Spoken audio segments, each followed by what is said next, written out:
Oke, Assalamualaikum warahmatullahi wabarakatuh. Pada hari ini, saya akan menjelaskan tentang hukum tata ruang dalam hukum lingkungan. Dan semoga untuk kalian yang di luar sana sehat, walafiat, baik jasmani maupun rohani.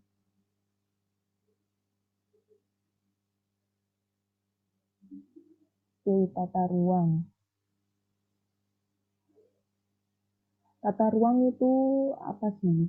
Nah, menurut para ahli itu, tata ruang adalah wujud struktural, pola pemanfaatan ruang, yang merupakan wadah kehidupan yang meliputi ruang daratan, ruang lautan, dan ruang udara, termasuk di dalamnya tanah, air, udara, dan benda lainnya, serta daya yang merupakan keadaan kesatuan, wilayah tempat manusia dan makhluk hidup lainnya melakukan kegiatan dan memelihara keberlangsungan hidupnya. Menurut Sujarto tahun 1992, dan pendapat lain dari para ahli di luar negeri, salah satunya yaitu Wetling, 1978.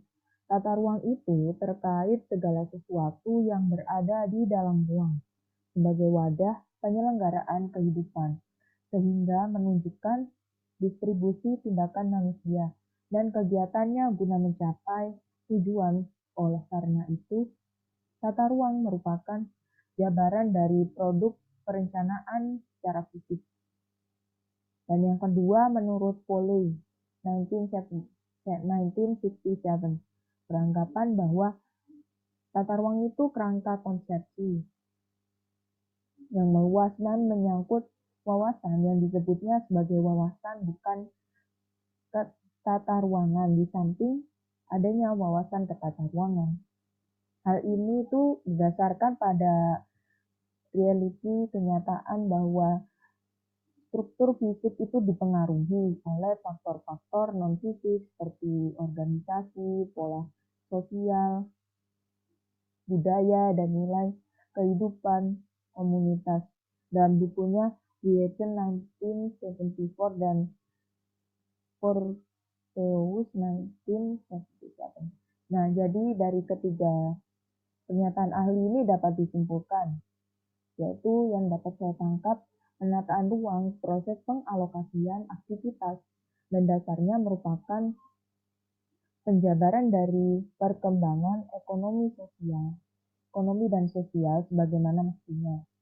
Berfungsinya suatu tatanan itu ditentukan oleh komponen-komponen atau bahan-bahan pembentuknya yang merupakan perwujudan dari tatanan aktivitas.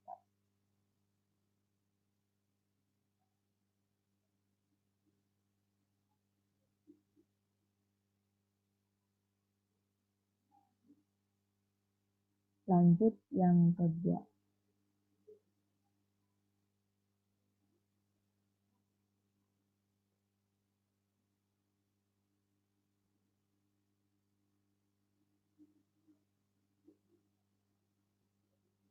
Nah, ini magnet dari yang kedua dari tata ruang.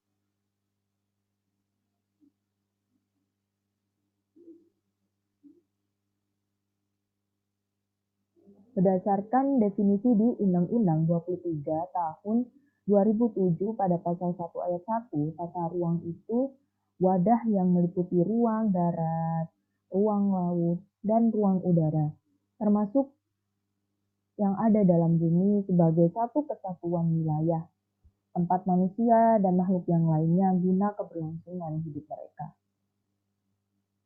Sedangkan pada ayat 2, berlanjut, tata ruang itu wujud struktur ruang dan pola ruang.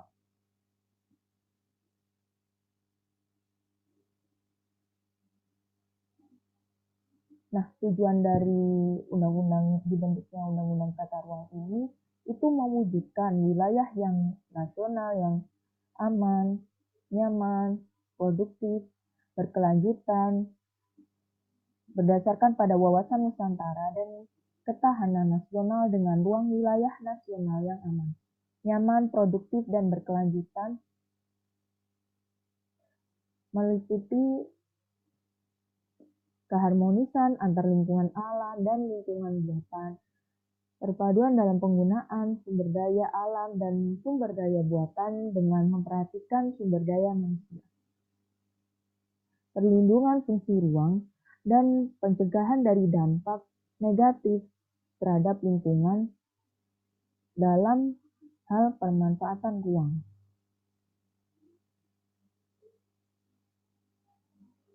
Nah, dalam hal pembangunan ini pada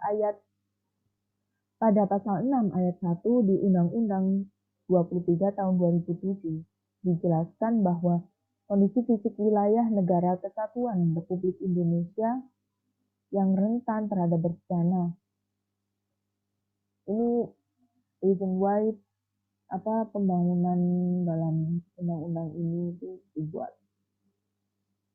Yang kedua, potensi sumber daya alam, sumber daya manusia, dan sumber daya buatan, ekonomi, sosial, budaya, segi politik, hukum, pertahanan, keamanan, lingkungan hidup, serta ilmu, pengetahuan, dan teknologi, satu kesatuan, dan geostrategi, geopolitik, dan geoekonomi. Terkait dengan geostrategi itu geopolitik dan pelaksanaannya berupa kebijaksanaan pelaksanaan dan menentukan dari tujuan, sarana-sarana, serta penggunaan sarana tersebut guna mencapai tujuan secara nasional dengan memanfaatkan konstelasi atau negara.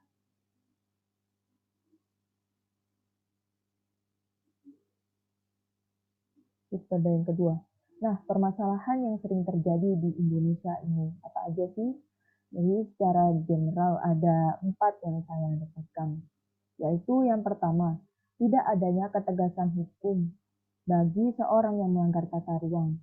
Nah, contohnya itu di tempat umum ya.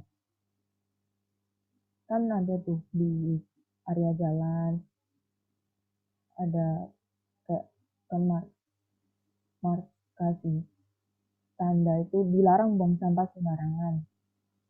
Denda sebanyak Rp500.000. Kan itu orang-orang pada lihat kan lalu lalang lewat. Tapi terkadang itu tidak diindahkan, tidak dilaksanakan peraturan tersebut. Ya seperti itu ya. Walaupun tidak adanya undang-undang itu, tapi kurang ketat menurut saya secara keberlakuan peraturan tersebut. Dan yang kedua, perencanaan tata ruang selalu disatukan dengan rencana pengembangan.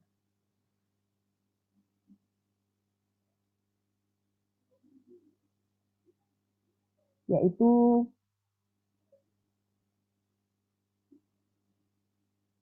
berakibat pada kesimpangsiuran atau keambiguan tidak jelasan tata ruang dijadikan acuan dalam rencana pembangunan. Jadi cuma asal bangun kayak keruk-keruk sana gitu, kayak setengah jadi ya. Proses, tapi rencananya tuh baru dibuat.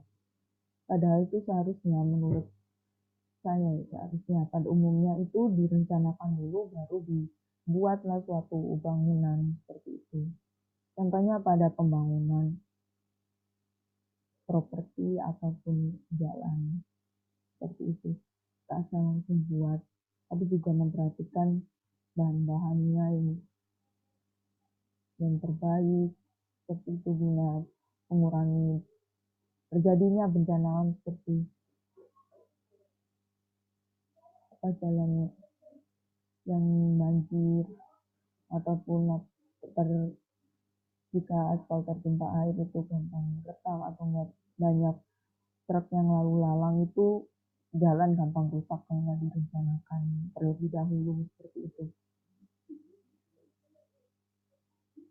Dan yang ketiga, belum semua daerah di Indonesia mempunyai rencana tata ruang wilayah RT/RW yang sesuai dengan RT/RW standar nasional. Ini banyak sebenarnya di sekitar kita ya. Pada data di tahun 2015, sebanyak 51% dari 34 provinsi di Indonesia punyai perda tentang rencana tata ruang wilayah RT/RW. Tanpa peraturan yang jelas, pemerintah daerah mengalami kesulitan dalam mengatur peruntukan suatu wilayah dan mengambil tindakan jika terjadi pelanggaran RT/RW di daerahnya. Permasalahan ini itu merupakan terbilang permasalahan yang sebagian kecil saja, karena penataan ruang dan perencanaan wilayah yang kurang baik.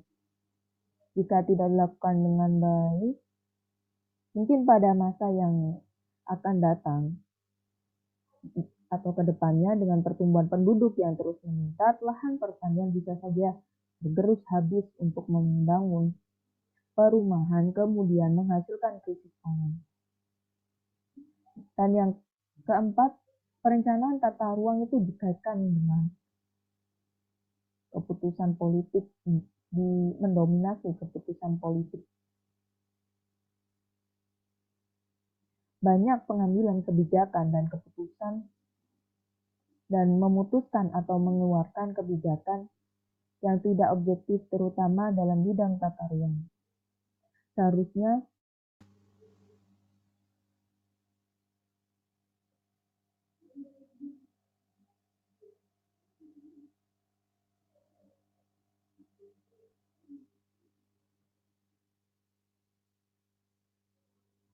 Jadi saya lanjutkan ya, tentang perencanaan tata ruang itu didominasi oleh keputusan politik. Stabilitas politik di Indonesia itu terbilang kurang baik. Banyak pengambilan kebijakan dan keputusan memutuskan untuk mengeluarkan kebijakan yang tidak objektif, terutama bidang tata ruang. Dan seharusnya itu perencanaan tata ruang berfokus pada objektivitas ruang yang mengacu pada karakteristik wilayah, bukan kebijakan politik. Jika terjadi, maka akan menghasilkan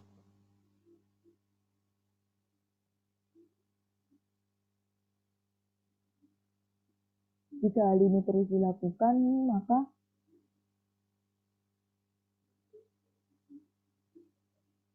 tidak akan menghasilkan pemanfaatan yang secara maksimal sesuai apa yang diharapkan. Biasanya terjadi dengan kesepakatan serta pemberian uang secara sembunyi-sembunyi.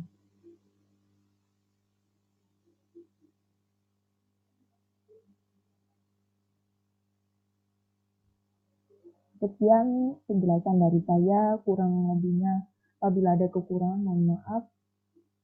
Sekian dan terima kasih, semoga bermanfaat.